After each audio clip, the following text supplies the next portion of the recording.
Brothers and sisters, we're about ready to have the family prayer. For all of those that are invited, come to the viewing room, please.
If I could ask you all to please stand.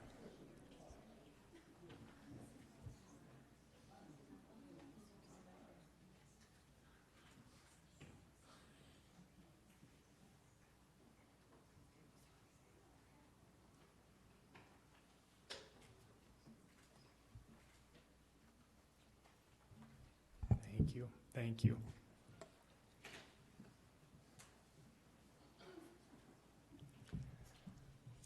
Good morning. These are never fun times to be together, but hopefully we can enjoy them while we're here. I'm Brother Jasperson. I know Bishop Romney was on the program for today, but he's asked that I be here and conduct. He's out having fun with the young men today, so we excuse him from being here. We'll start the program by having an opening prayer from Jeff Waddell. Is he here? I know a minute ago we had a question whether or not. So do we know who would like to? We'll have Brian. So we'll have an opening prayer by Brian Naylor, which I believe is Laura's grandson. We'll go to that point.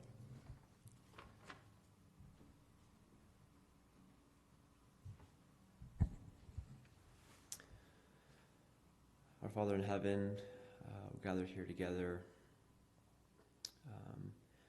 at this time as family and friends, remembering the life of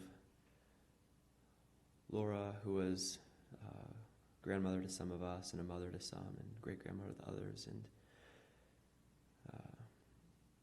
this is a time for remembering life and where we've come from and reflecting on our legacy and where we will go as we also reflect Laura's legacy and the way that she's touched our lives. We are grateful for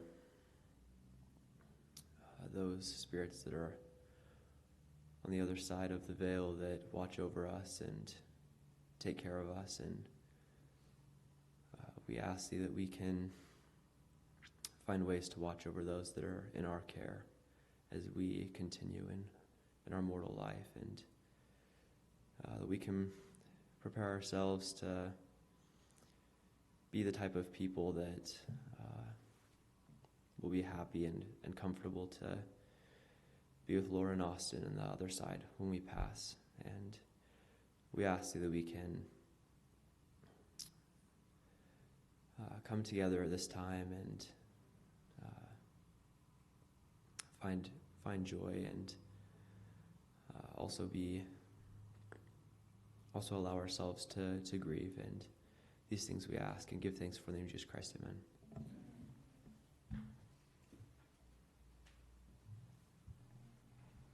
Thank you, Brian. So I have the opportunity to share a few remarks right now, but I'll keep them brief. I know that although these celebrations are sometimes sad and hard on the heart, my wife laughs at me because I do love attending funerals. I love learning and self-reflecting and hearing about others' lives and knowing how can I get better. And as I was talking to Sue yesterday, a scripture came to mind. I'm going to read it really quick, and then I'll add my comments.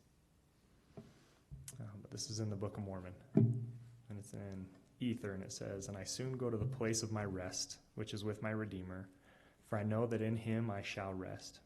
And I rejoice in the day when my mortal shall put on immortality and shall stand before him. Then shall I see his face with pleasure. And he will say unto me, Come unto me, ye blessed. There is a place prepared for you in the mansions of my Father. Amen." And after talking to Sue, I know she mentioned that Laura was happy to go. And I know that she's in a place of rest. And I know that she's with our Father. I do know that. And I say those things in the name of our Savior, Jesus Christ. Amen. As the program follows, we will be able to hear from Brian Naylor, who is Laura's grandson. He will read the obituary. And then we'll have the opportunity to hear from Gail Waddell, Laura's daughter. And then we'll have a song, "I Am a Child of God," that will be sung by Laura's great-grandchildren, the children of Karen and John Valentine, Marina and Brandon Russell, and Jeff and Ruth Waddell. And we'll go to that point in our program.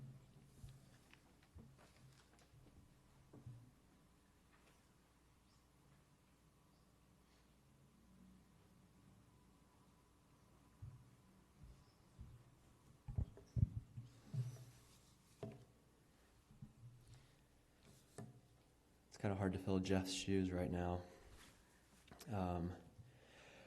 Lora Montague was born July 8th, 1930. Lora Pauline Forey was the second daughter of Paul and Pearl Forey. Her family was living in Kuna, Idaho at the time. The family settled in Homedale, Idaho, where Lora went to school. While in high school, she participated in women's basketball and softball. Her junior year, she was named outstanding player in both basketball and softball. She loved to dance. She met her sweetheart, Austin Montague, at a dance. They were married September 8th, 1947, in Homedale, Idaho, in her parents' home. They were married for 71 years. They are the parents of 3 daughters. They lived in Idaho, Oregon, and Washington. When Austin worked at the Lloyd Center in Portland, Oregon, they decided to settle there. They frequently hosted friends and family. Meals were often prepared in the fireplace, planter bench built by Austin with the assistance of her family. She often served groups as large as 20. Lora enjoyed bowling. She bowled at the same team for many years. In addition to regular league play, her team participated in national bowling competitions.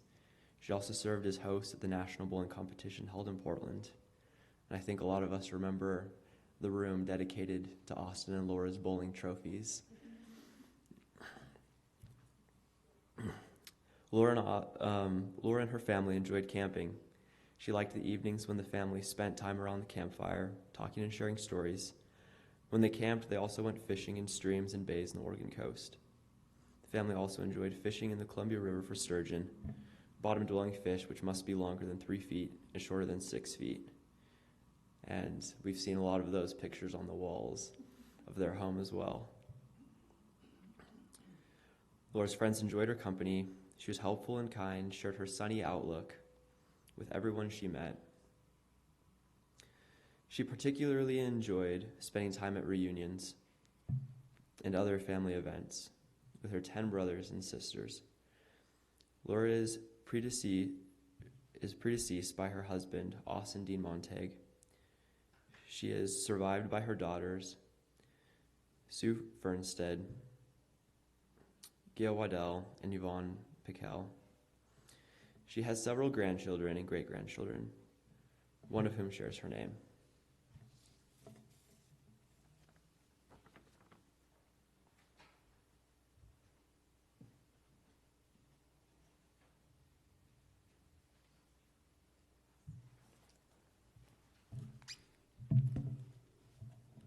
I've enjoyed the past few weeks looking through pictures, or mostly this past week, trying to put together pictures for the slideshow, but I just enjoyed looking at the sports pictures and that she lettered in sports. And she told me that Dad, when she played basketball, Dad used to tease her and call her swivel hips. And she would get mad. She said, I just ignored him, but she would get mad. And Uncle Paul was saying, before I even told him this, he said, yeah, your mom used to be really assertive in basketball. And he was making all these wiggle moves. And I said, oh, that's what Dad said. He would say, swivel hips. So Mom would tell us a story about leaving her dress in the tree. And I said, so I asked her, how did that happen anyway? So she said when she was about 4 and Lorraine and Aunt Wanda were 6, they were climbing the tree playing, and Lorraine and Wanda both jumped down. So I jumped down too. My dress hooked on a branch, and I slipped right out of my dress. Lorraine and Wanda were laughing, and Grandma was mad because they were jumping from what she thought was too high and too dangerous. Mom has always loved flowers. She taught me to love flowers. I remember her picking glads from the yard and placing them in a deeply red mauve-colored vase on the hearth. I now have that red vase. It is my favorite. I have used it to beautify my home as she did ours. One summer when I was 7 or 8 years old, we lived where we were close enough to walk to primary, which was during the week. We were doing a cross stitch for primary. I believe it said, I will bring the light of the gospel into my home. Maybe some of you have done this to your heads. Mom was teaching me and helping me. She walked with me to primary, just she and I. We were early, so we sat on the steps waiting. She helped me as I stitched. She was very patient with me.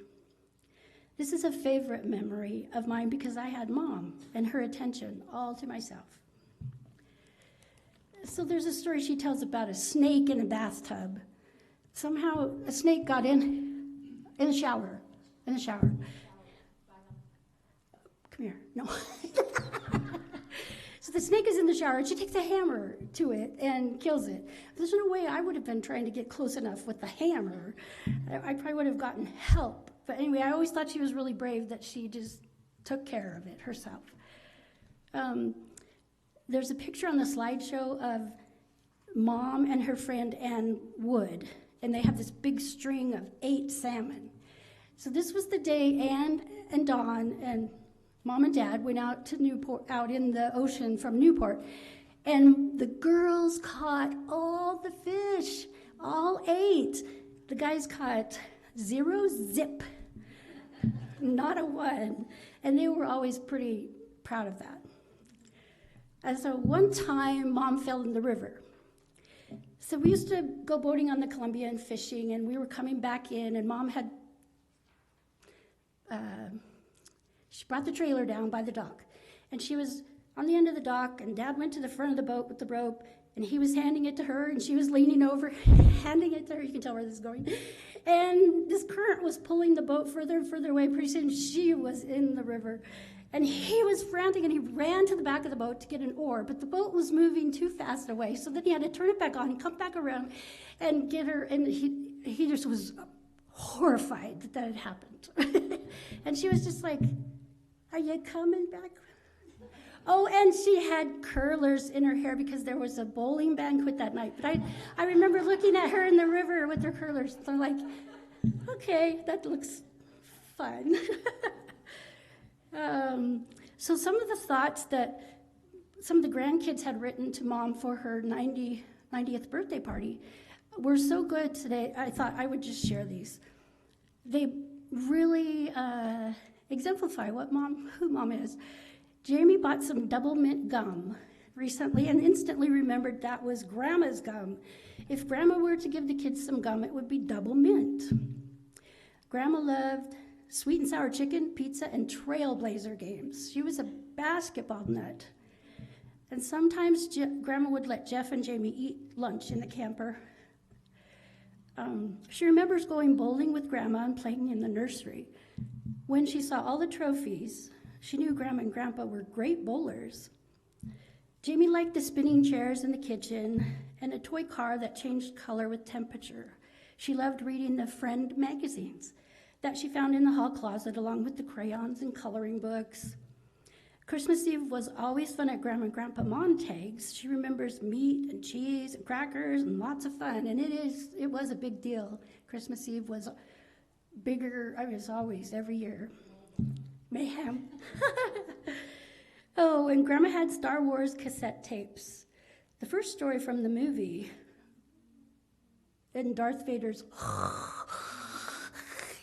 I can't do lightsabers, but anyway, she thought it was really cool. So Grandma also, this is one of our favorite meals, she would deep fry the sturgeon and make French fries. Jamie peeled her first potato at Grandma's house. Jamie peeled her finger also. But she got a really cool Band-Aid. Jamie remembers eating ramen noodles and Jell-O pudding pops. They had those a lot at Grandma's. And Jamie loved Grandma's pretty fingernails. Mom always had pretty fingernails. And, yeah. I was going to say thank you, Karen, for painting her nails. Brian remembers the hippity hop, and Spencer, Emily, and Tanner remember the candy bowls. Grandma always had sitting out candy bowls were filled with red and white mints, chocolates, gumdrops. They changed with the holidays. Grandma loved chocolate and had magnets on her refrigerator stating that. One said, "I never met a chocolate I did not like." There were more that were more threatening, but we couldn't remember them. I think there's one with a gun. Don't touch my chocolate. And David said how somehow whenever Grandma was cooking something, it was always better. I'm like, thanks. Even regular food like ramen noodles. I remember she made ramen noodles once when all the cousins were visiting, and seemed like those were the best ramen noodles he'd ever had. Tom and he would run over to Grandma's house after church on Sundays because she would make a SpaghettiOs. And then they would watch basketball or football with Grandpa. Grandma also made some great pork chops and gravy. One day, David was helping Grandpa out in the yard, and after they came in, she had made some mashed potatoes with pork chops and gravy, and thinking about it still, he says, makes my mouth water. When his parents were out of town, he said, when we were out of town, David said, I remember Grandma would pack my lunch for school, and she made the best PB&J sandwiches with crunchy peanut butter and homemade strawberry jam. At the time, I was not a big fan of apricot jam. The parents were pushing at home, so it was a nice change. And then he talks about Grandma was always so generous with ice cream as well. One time I was so fed up with the lack of ice cream generosity from my parents, I told them I was moving out. Grandma just lived down the street from us, so it wasn't too far for him to run away. But he felt like it was time to take matters into his own hands, and he decided to move to Grandma's house because she gave him ice cream whenever he asked, plus he didn't have to do any dishes. The best memories are from the Christmas Eve parties again, he talks about. And these are the specific, like fruit and fruit dip, fudge and fudge with marshmallows, and a cranberry dessert with cream and mandarin oranges. Those were specific things that she made every year.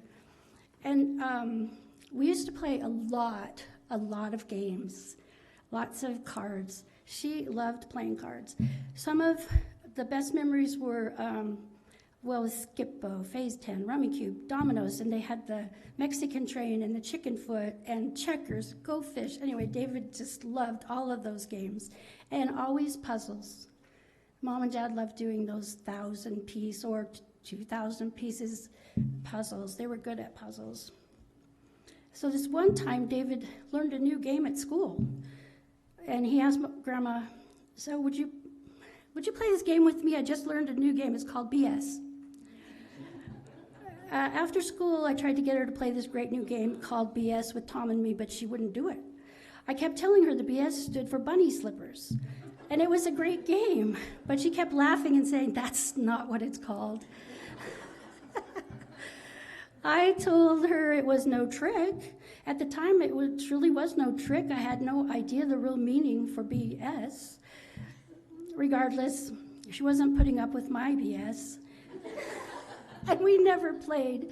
She was convinced I was trying to pull one over on her at the time. And only now, looking back, can I see what she must have been thinking. And Grandma always had the best collection of Disney movies. It was great when I was younger. We'd always head over to Grandma's to watch some Disney movies and eat ice cream.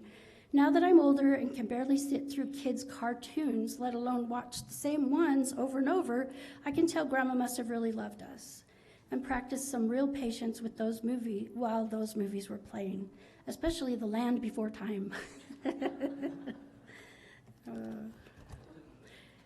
And Grandma as a camper, he said, I remember feeling like royalty when camping with Grandma and Grandpa. Grandma always made the best food, spending all her time cooking and cleaning so we could spend time fishing and venturing about with Grandpa, and we'd come back and enjoy the great food and play all night.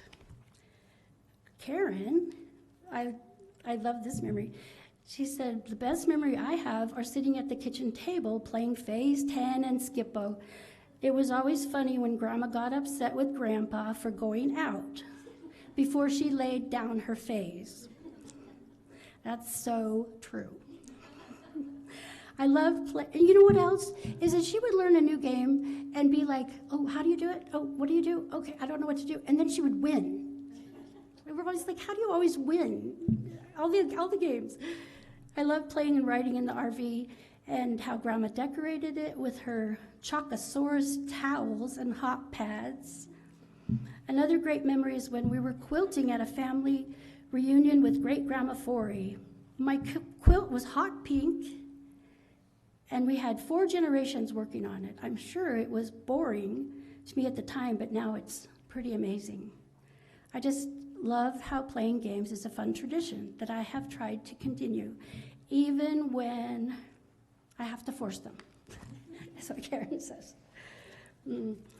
I want to, Mom was a good secretary. She was the bowling secretary. She was often a secretary at church for different organizations, but this time she was a primary secretary, and it was a Halloween party at church. And I didn't know, anyway, someone came through the door and headed towards me like a beeline with a sheet and a crackly, white, crooked face, and I was like, who is that? Who's that? And then when she gets up to me and starts talking about it, I was like, Mom, that's you? Oh my gosh, that was really good. Good costume. She loved peanut butter parfaits and dipping her French fries into her chocolate milkshake. She even taught the grandkids that. So Dad and Mom. So how they met, or I'm not sure if that's counted as meeting. I think it's meeting. But they went to a dance, but they didn't go together because they didn't know each other. But Dad was in the car ahead of Mom's car, and he crashed the car. So Mom and the people in her car pulled over to see if they were okay, and the headlights were pointing towards where Dad was. And Dad tells us this sweet story about looking up and saying, I thought I had died and gone to heaven because Mom was walking, she was coming towards him, and she was so beautiful. And the fun thing about that was we found letters that Dad had written to Mom during that, when they were dating and then a little bit into their marriage, and they were full of my darling and with all my love and I couldn't live without you and beautiful, fun stuff. Those are treasures. And the last few years where Sue's been taking care of Mom, doing a super duper job, lots of work, I would call, and so Mom and I would have conversations on the phone, and I just was so tickled. She'd just crack me up about stuff she would say, and I'd be like, I don't know if to laugh, or sometimes she was confused, but a lot of times she still had her sense of humor. She still understood what was going on, and it was a lot of fun to talk to her, and I will really miss those times. Towards the end, she forgot how to answer the phone, and so I would only get to, whenever Sue would come over to visit her, she'd tell her to call me, or so I get it. Anyway, yeah, we all love her.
So.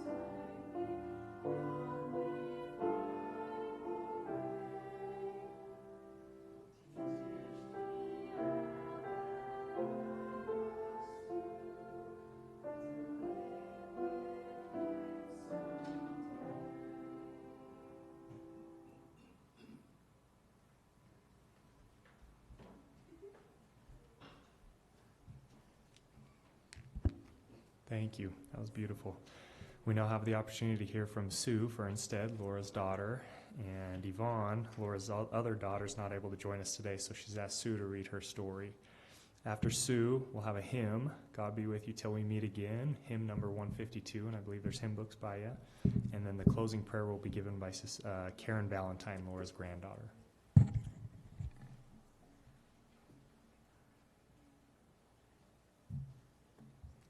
Let me start with, these are a hard act to follow. And the kids, you're just wonderful. I love you. And great-grandma asked that you, great-grandma asked that you sing that song for her. Just Karen saying, breathe.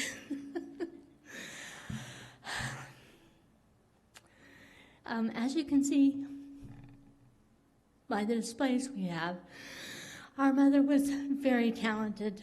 She bowled and she fished and all those kinds of things, but she also knitted, crocheted, embroidered, and sewed, and when we were little kids, she made almost all our clothes, including something special every Easter. And they were all the same pattern, all the same fabric, and these three little girls stood there very obediently smiling so that Grandma and Mom could take their picture. And as you know, they were both, Mom and Dad were both bowlers.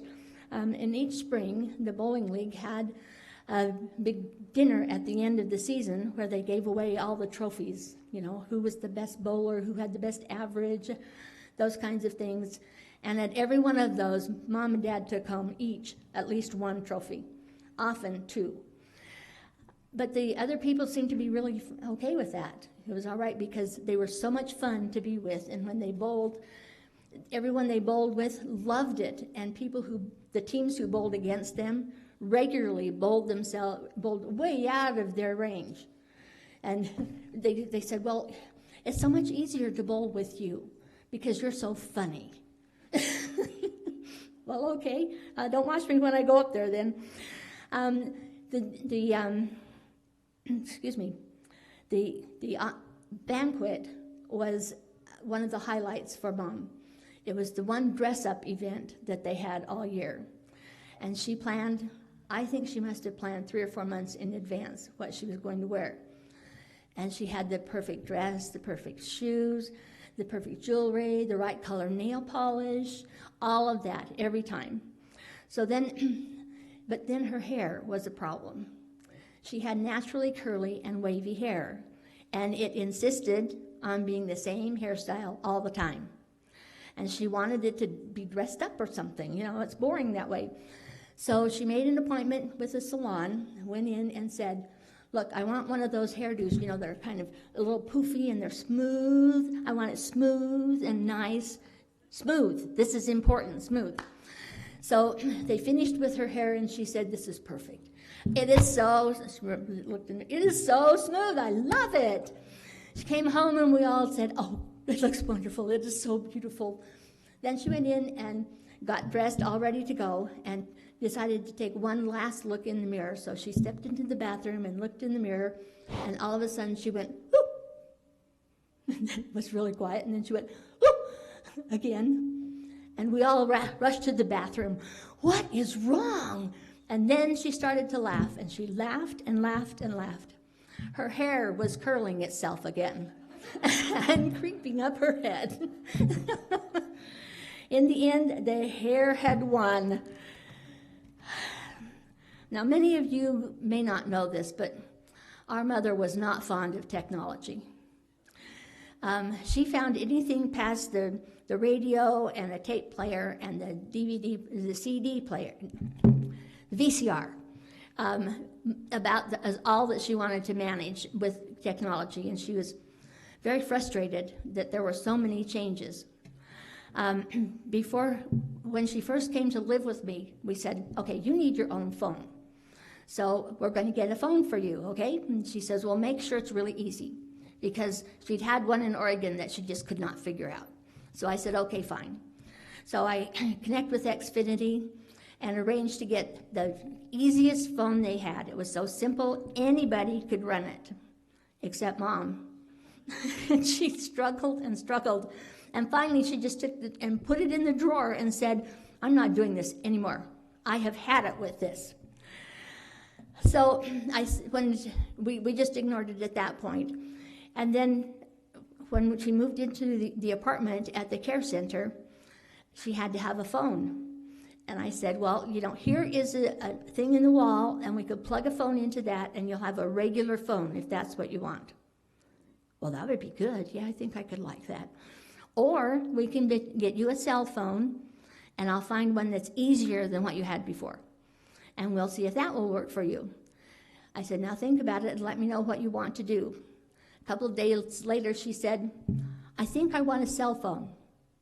You could have knocked me over with a feather. She wanted a cell phone after all that agony.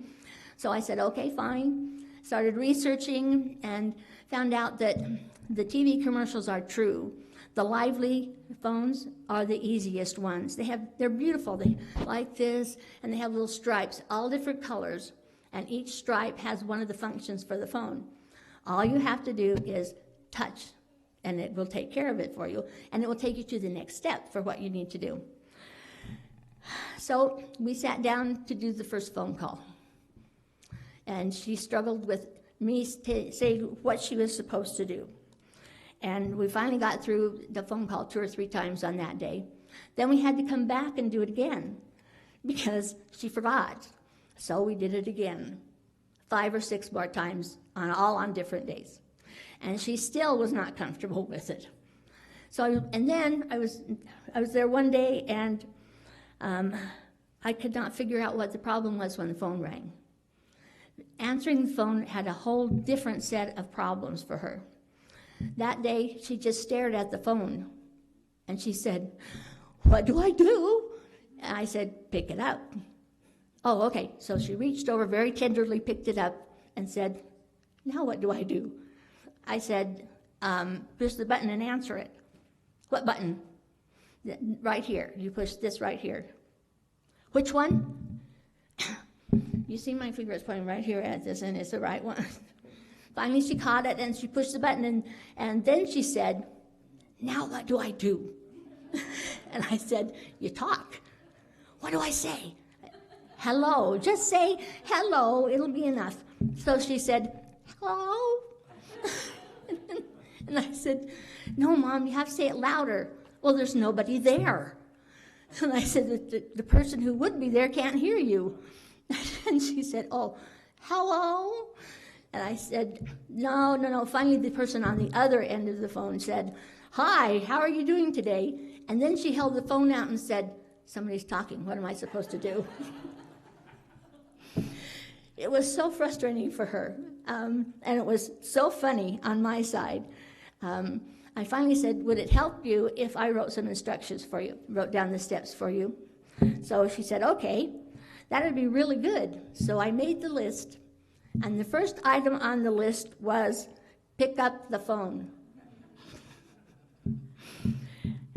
She did finally get kind of a handle on it before she passed, but her phone had some problems and didn't work exactly right. She could call us, but we could not call into her. And all of our techies in our family tried to fix it, and it never did get fixed. We're not sure what the problem was, but because we couldn't call her, she would call us, and sometimes 2 and 3 times a day. And I would think, oh, Mother, really? But that was when she was still very lonely and had not quite gotten into the swing of things. But she finally did and enjoyed the last little bit she was while she was at that center. She enjoyed what she did, and bingo became her favorite thing. And the staff at the center sent us a little note with a basket, and the note was signed by all the main caretakers there. Every one of them said, I've so loved taking care of your mother. She is so sweet. I just love her. And I thought, gosh, all those people love her too. Isn't that just the sweetest thing? And that's how we have been feeling. We've had a really sweet, beautiful feeling about this entire thing. And I personally have had lots of support. If my 2 daughters hadn't been here, we would probably not be here because it wouldn't have been organized. So she was a very special lady whom we loved very, very much. Now I will read you what Yvonne sent. In the late 60s, this was written by Ron, her husband. We talked about this, and she told me the story, and then said, I never have written this down. And I said, well, why not? And she said, because I just can't get there to write it down. And her husband's really funny. He volunteers her for all kinds of stuff. And this time he said, I will write it down and I will send it to you. I said, oh, excuse me. I said, okay, fine. And Yvonne said, well, that's the only way you're going to get it, so he'd better take care of it. So he did. So the story is told from his perspective. In the late 60s, Lora, Austin, and Yvonne went to hunt mule deer. Mule deer were much larger and had more meat on them. During that trip, a terrifying event occurred that would test Lora's mental. And doggone, I'm not supposed to do this. And proved just how much she loved her daughters. Yvonne, the youngest, thank you, sweetheart, went along and would hike the trails with her mom and dad. This particular day, she was following her mom on a very narrow trail with solid brush on both sides. To their surprise, a crazed and injured deer came crashing down the trail toward them. Without enough time to aim the rifle, Lora held it up in front of her and started yelling at Yvonne to, get behind me, get behind me. It was obvious to Yvonne that her mom was terrified, even when Yvonne was yelling back, I am behind you. Lora would not stop yelling, get behind me. Although filled with fear, she put Yvonne's safety first.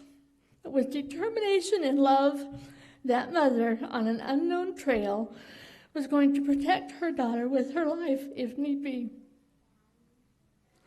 Making a solid stance and holding her rifle like a shield, she waited the last moments to receive the full blow of the charging deer. Just before the fateful collision, apparently the deer saw an escape route and plunged off the trail into the brush. Disaster averted. Most of us think that in those life and death events, we would be willing to lay down our lives for others. Few of us ever find ourselves in that situation. So we can only hope we could pass the test. Lora on a lonely trail in eastern Oregon without anybody watching proved her mettle and her love. And she loved us all just like that. She was a wonderful mom. And I'm grateful all of you came to share this with us today.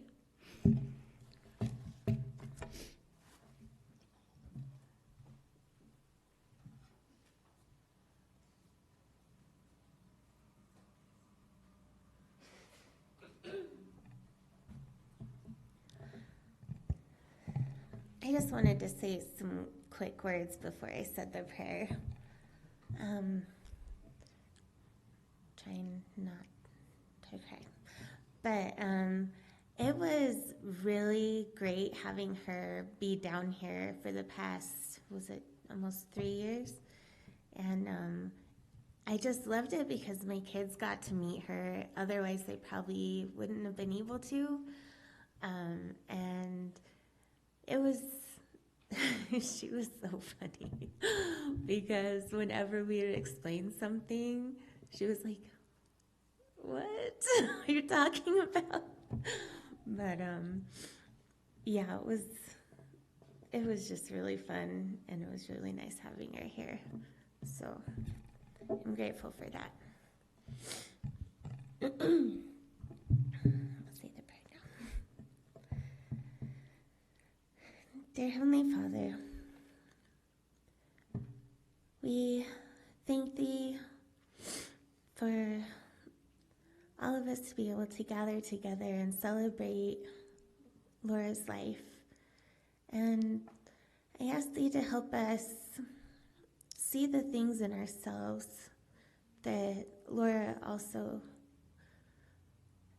had in her personality and character.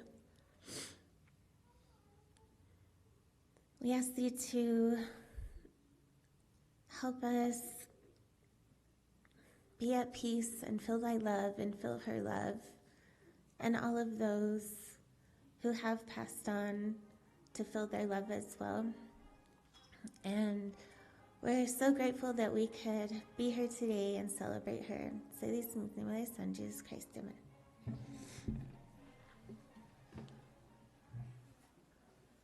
No, Sue wanted me to announce that members of the family and everybody are invited to join them at the Golden Corral in Orem for lunch. Thank you again.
Table decorations and those kinds of things she put together. wonderful things for weddings, for baby pictures, really teeny tiny babies. What are you going to say? We're going to do a big picture before we cut out. So she's in charge. We're going wants to do a family picture, and see how we. If you guys want individual families, we can do that too. So if you want to do that real quick, because we do have time for the invitation, not until 12:30, so we have a little bit of time to do that. Okay. All right. We can do it here, we can go in the hallway, just whatever. All the places we can go. Okay, so everybody, come on.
Totally messed up.